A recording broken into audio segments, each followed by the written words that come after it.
어버이 주일을 맞이하여서 하나님의 은혜와 평강이 연로하신 어머니 아버지들에게 함께 하시기를 축원합니다. 그리고 모처럼 타지에서 어버이 주일을 맞이하여 고향교회를 찾아와서 함께 예배드리는 자녀들에게도 하나님의 평강이 함께 하시기를 축원합니다. 드라마 눈이 부시게 소문을 듣고 뒤늦게 보았습니다. 참 많이 울었습니다. 저희 장모님도 연세가 높으시고 오랫동안 치매로 고생을 하시다가 며칠 전부터는 곡기를 완전히 끊고 계십니다. 드라마 가운데에는 어릴 적에 교통사고로 다리를 절단한 아들이 나옵니다. 엄마는 그 아들의 신체적 장애가 정신적 장애가 되지 않기를 바라는 마음에서 운동의 날 학교에 가기 싫어하는 아들에게 모진 말을 퍼붓습니다. 엄마, 나 학교 안 갈래? 그렇게 보채는 아들에게 날카로운 말로 아파도 학교에 가서 아파 하고 쏘아댑니다. 아프다고 숨고 창피하다고 피하고 그렇게 살면은 영원히 자립할 수 없을 것이라는 염려되는 마음에서 그런 말을 하였지만 엄마의 그 차가운 말은 어린 아들에게 비수로 꽂힙니다. 단 한 번도 넘어진 자신을 일으켜준 적이 없는 엄마를 보면서 아들은 엄마를 미워합니다. 엄마는 자기를 미워한다고 생각합니다. 치매에 걸려서 자신을 알아보지 못하는 그 순간까지도 아들은 엄마를 무서워했고 차가운 사람으로만 기억하고 있습니다. 그런데 그 모든 오해가 풀리는 사건이 생기게 되는데 그것은 어느 겨울 눈 오는 날이었습니다. 아파트 경비를 하던 아들이 눈을 쓸다가 전화를 받습니다. 요양원에 계시는 어머니가 사라졌다는 소식에 쩔뚝거리면서 한 걸음에 달려와 어머니를 찾습니다. 치매에 걸린 할머니가 사라졌는데 어디가 있습니까? 불안한 마음으로 여기저기를 살피고 찾아다닙니다. 그런데 우연히 길에서 빗자루를 들고 눈을 쓸고 있는 엄마를 발견합니다. 찾아서 다행이라 생각해서 가까이 다가간 아들은 치매에 걸린 엄마의 입에서 나온 그 한마디 말 때문에 가슴이 멍해집니다. 그 추운 날 길에서 빗자루를 들고 눈을 쓰는 이유가 다리가 아픈 아들을 위함이라고 하였습니다. 어릴 적에 산동네에 살던 그 아들은 눈이 오는 날이면 학교 가는 일이 걱정이 되었습니다. 다리가 불편했기 때문입니다. 그러나 교복을 차려입고 집을 나서면은 골목길에 쌓인 눈이 말끔히 치워져 있었습니다. 옆집 아저씨가 부지런하게 눈을 쓸어 두었다고 생각했습니다. 그러나 그 깨끗한 눈길은 엄마의 수고였습니다. 아들이 강해지기를 바라며 독한 엄마의 노릇을 했지만 아들이 보이지 않는 곳에서 오직 아들을 위하여 살아온 어머니. 그렇게 새벽에 일어나 아들이 등교할 길을 깨끗하게 썰어두었던 어머니의 진심을 아들은 나이가 들어서야 겨우 알게 되는 그런 날이었습니다. 나이 50이 넘도록 어머니를 원망만 하면서 살아왔던 아들은 그날 자책하며 통곡을 합니다. 눈물을 글썽이며 알아보지 못하는 어머니의 얼굴을 보며 아들이 말합니다. 아들은 이런 엄마의 모습 몰라요. 그럴 때에 치매에 걸린 엄마는 아들이 몰라도 돼요. 내 아들만 미끄러지지 않으면 괜찮아요. 그 한마디 말 속에 아들을 향한 엄마의 깊은 사랑이 나타나고 있습니다. 세상의 모든 어머니는 그렇게 자식들을 위하여 살아왔습니다. 자식에게 자랑하기 위해서가 아니라 어머니이기 때문에.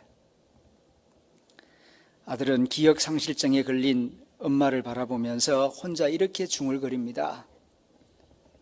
내 평생 내 앞에 눈을 썰어준 게 엄마였다고. 성경은 여러 곳에서 부모의 심정을 비유로 하여 하나님 아버지의 마음을 우리에게 전하고 있습니다. 이사야 49장 15절에 있는 말씀입니다. 여인이 어찌 그 젖먹는 자식을 잊겠으며 자기 태에서 난 아들을 긍휼히 여기지 않겠느냐. 그들은 혹시 잊을지라도 나는 너를 잊지 아니할 것이다. 우리 주 예수님은 마태복음 7장에서 또 이렇게 말씀하십니다. 너희가 악한 자라도 좋은 것으로 자식에게 줄 줄 알거든 하물며 하늘에 계신 너희 아버지일까 보냐. 하늘에 계신 너희 아버지께서는 구하는 자에게 좋은 것으로 주시지 않겠느냐 말씀하십니다. 세상이 타락한 이래로 많은 것이 변질되고 망가지고 이저러지긴 해도 그래도 이 세상 여러 종류의 마음 가운데에서 하나님의 마음을 가장 많이 닮은 마음이 부모의 마음이라고 생각이 됩니다. 그래서 하나님은 말씀하십니다. 내 부모를 공경하여라. 너를 낳은 아버지를 공경하고 나이 많은 어머니를 경홀히 여기지 마라. 창조주 하나님께서 우리에게 말씀하십니다. 오늘 어버이 주일로 지키면서 자녀에 대한 부모의 거룩한 사랑이 어떠한 것인지 좀 더 깊이 생각해 보기를 원합니다. 첫 번째, 부모의 거룩한 마음은 자녀의 허물을 기쁜 마음으로 기꺼이 용서하는 마음입니다. 부모는 자녀의 잘못을 용서하는데 인색함이 없습니다. 10가지를 다 잘못해도 진심으로 용서를 빌면 부모는 용서하고 또 용서합니다. 하나님 아버지께서도 그렇게 우리를 용서하십니다. 형제들끼리는 때로 용서한다 입으로는 말하지만 마음에 앙금이 남는 경우가 들어있지만 부모님은 그렇지 않습니다. 자녀가 진심으로 용서를 구하면 깨끗하게 용서하는 마음이 부모의 마음입니다. 하나님 아버지는 그 아들 예수 그리스도의 희생으로 우리의 모든 죄를 용서해 주시고 새 사람 되는 것만으로 크게 기뻐하십니다. 과거에 어떤 잘못을 했다 하더라도 진심으로 뉘우치고 새 사람이 되고자 하면 하나님은 기뻐하시고 그 모든 죄를 깨끗하게 지워주십니다. 하지만 10가지를 다 잘해도 교만한 자식에게는 정이 안 가는 게 부모의 마음이듯이 하나님의 마음도 그러합니다. 하나님은 전능하신 하나님이십니다. 전능하신 하나님이시지만 그래도 못하시는 게 2가지 있답니다. 첫째는 회개하지 않는 사람을 구원하실 수가 없고, 2번째는 회개하는 사람을 심판하실 수가 없다는 것입니다. 아니, 심판할 수 없는 것이 아니라 회개하면 심판하지 아니하시는 것입니다. 제가 잘못했습니다. 용서해 주십시오. 진심으로 자기 잘못을 인정하고 용서를 구하면 자비를 베푸시고 긍휼을 베푸시는 분이 우리 하나님 아버지이십니다. 2번째는 부모는 자식에 대한 기대를 버리지 않습니다. 10번 속아서도 또 한 번 기대합니다. 한 번 속썩였다고, 한 번 실패했다고 버리지 않습니다. 9번 잘못해도 정말 잘해보려고 하면 또 한 번 도와주려고 하는 것이 부모의 마음입니다. 하늘에 계신 우리 하나님 아버지도 그렇습니다. 하나님 아버지는 결코 포기하지 않습니다. 때로는 내가 나를 포기하는 경우는 있어도 하나님은 포기하지 않습니다. 그러므로 하나님을 믿는 사람이 절망하는 것은 큰 죄를 짓는 것입니다. 교만한 것만 죄가 되는 것이 아니라 절망하는 것도 죄가 돼요. 교만은 하나님의 능력을 불신하는 것이요, 절망은 하나님의 사랑을 믿지 못하는 데서 나오는 것이기 때문입니다. 둘 다 불신앙에서 나오는 죄입니다. 그러므로 우리는 어떤 경우에도 하나님을 바라보며 희망과 꿈을 가져야 할 것입니다. 왜냐하면 하나님이 우리에 대한 기대와 꿈을 거두지 않았기 때문에 나도 나 자신에 대하여 항상 긍정적으로 생각하고 꿈과 희망을 가지고 달려가야 할 것입니다. 우리가 진심으로 기도하고 하나님의 뜻을 따라 살려고 하면 하나님은 기뻐하시고 어떤 방법으로든 우리를 기쁜 마음으로 도와주시는 하나님이십니다. 세 번째로, 부모의 소원은 오직 자식이 잘 되는 것입니다. 자녀가 진심으로 행복하고 다른 사람들과 더불어 화목하고 진실하게 살아갈 때에 그것이 부모에게 큰 기쁨이 됩니다. 자녀가 세상에서 화려하게 살고 크게 성공하는 것 바라지 않듯이 하늘에 계신 하나님도 우리가 이 세상에서 얼마만큼 화려하고 얼마만큼 성공하느냐, 그것보다 스스로 주어진 상황 가운데에서 범사에 감사하고 항상 기뻐하며 살아가는 그 모습 자체가 하나님 아버지께 기쁨이 되고 영광이 되는 것입니다. 30년 동안 먹이고 입히고 가르쳤습니다. 30이 넘은 자식이 이제야 취직을 해서 첫 월급을 타왔다고, 그리고 내복을 사왔습니다. 아버지는 뭐 이런 걸 사가지고 왔느냐고 하십니다. 그러나 그날 밤 아버지는 그 내복을 몇 번이도 입어보고 또 입어보면서 자식이 사준 거라며 자랑을 합니다. 내복이 좋아서가 아니라 이제 하나의 사회인으로서 독립적인 삶을 살기 시작하고 자기 책임, 자기 몫을 감당하기 시작한 것이 대견하고 자랑스럽고 고마워서, 그리고 아버지의 수고와 사랑을 기억해 주는 것이 고마워서일 것입니다. 하늘에 계신 우리 하나님 아버지도 우리에게 기대하는 것은 뭐 많은 것을 갖다 바치는 것이 아니라 하나님의 자녀답게 살아주는 것입니다. 마귀의 유혹이나 위협을 무서워하지 않고 모든 일에 정직하고 당당하게 믿음, 소망, 사랑을 가지고 살아가는 그 모습 자체가 하나님께 기쁨이 되고 영광이 되는 것입니다. 오늘 에베소서 6장 1절부터 3절에서 사도 바울은 우리들에게 말씀합니다. 자녀들아, 너희 부모를 주 안에서 순종하라. 이것이 옳으니라. 내 아버지와 어머니를 공경하여라. 이것은 약속이 있는 첫 계명이니 이로써 내가 잘되고 땅에서 장수하리라. 내 부모에게 순종하라. 이것이 옳으니라. 옳다 하는 이 말씀을 원어 성경에서 보니까 디카이오스라는 말을 쓰고 있는데, 이 말은 옳다라는 의미도 있고 당연하다, 마땅하다, 그런 의미도 있어요. 자녀가 자기 부모를 공경하는 것은, 효도하는 것은 자랑거리가 아닙니다. 훈장받을 일이 아닙니다. 마땅할 일이라는 뜻입니다.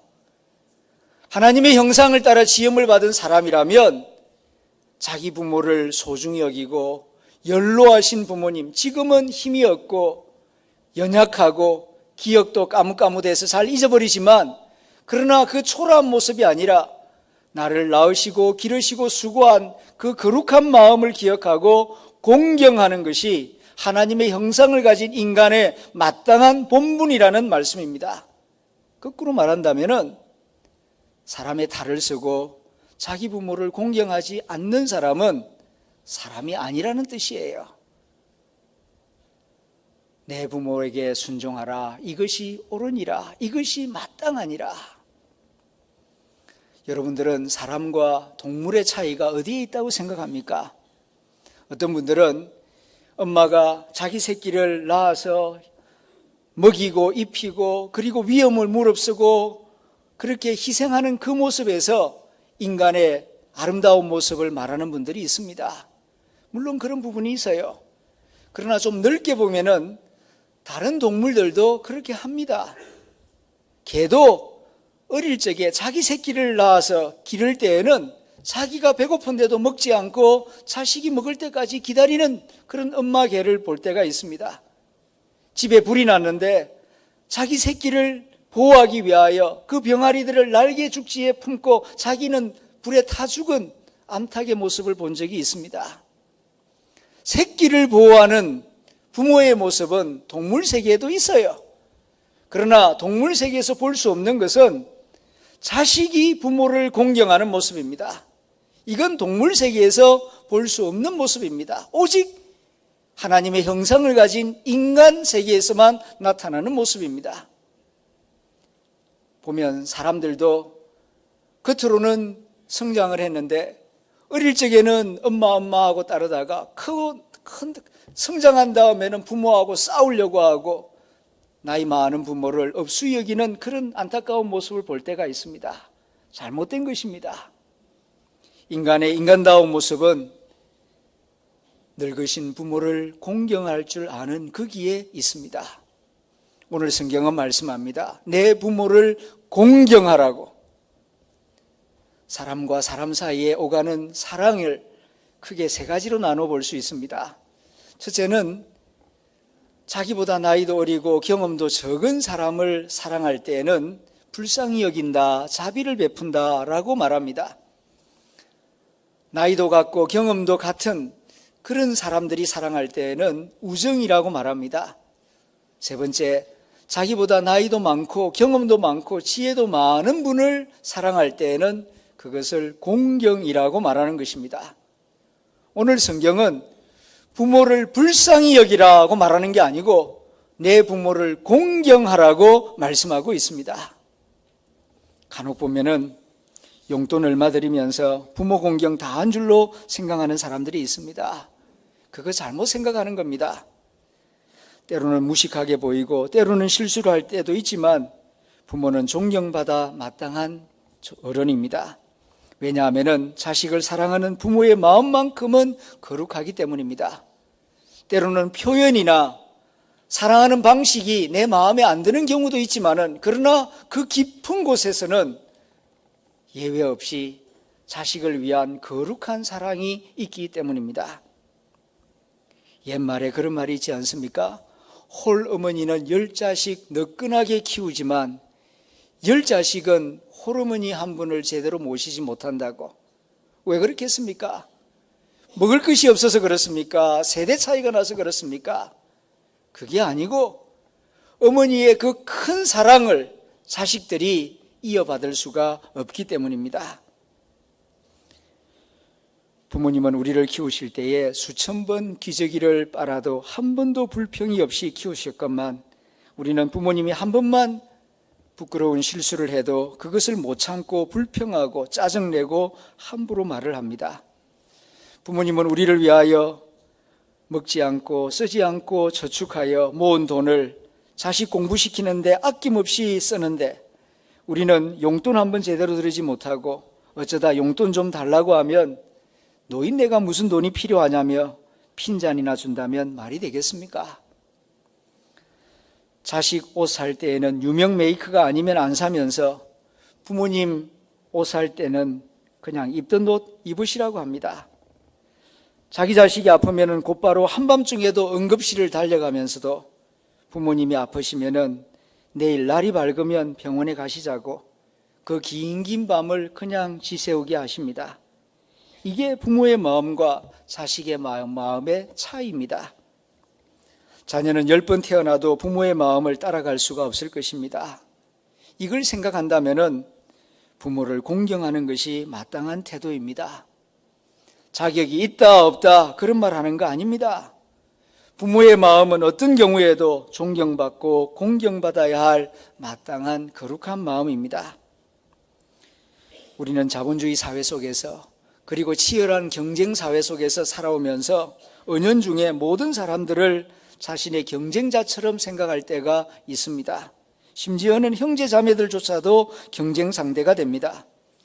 그러나 이 세상에서 유일하게 진심으로 내가 잘 되기만을 바라는 유일한 존재가 부모입니다. 이렇게 좋으신 부모님의 마음을 생각하며 하나님 아버지의 마음을 깨닫고 부모를 공경할 뿐만 아니라 하나님을 더욱 깊이 사랑하는 저와 여러분들이 될 수 있기를 기원합니다. 하나님의 사랑은 부모의 사랑보다 더 높습니다. 그 사랑을 더 깊이 깨달으며 감격하며 감사하는 삶을 살도록 노력하십시다. 부모를 공경하고 하나님을 경외하는 사람이 되는 것이 곧 하늘나라의 기쁨을 누리는 길이 될 것입니다. 우리가 한평생을 살면서 때로는 자식이 되어보고 때로는 결혼하여 자식을 양육하는 부모가 되어보기도 하고 이 세상을 살면서 이런저런 경험을 하고 또 신앙생활을 하면서 배우는 것은 딱 하나입니다. 사랑이 이렇게 귀한 것이로구나. 하나님의 사랑이 이렇게 깊고 높고 넓고 큰 것이로구나. 이거 알고 세상을 떠난다면 그 생은 의미 있고 복된 삶이라고 할 수 있을 것입니다. 5월 가정의 달을 맞이하여 부모의 사랑을 더 깊이 생각하며 하나님의 사랑을 더 깊이 깨닫고 하늘의 행복과 기쁨을 경험하는 복된 5월이 될 수 있기를 주님의 이름으로 축원합니다. 기도하겠습니다.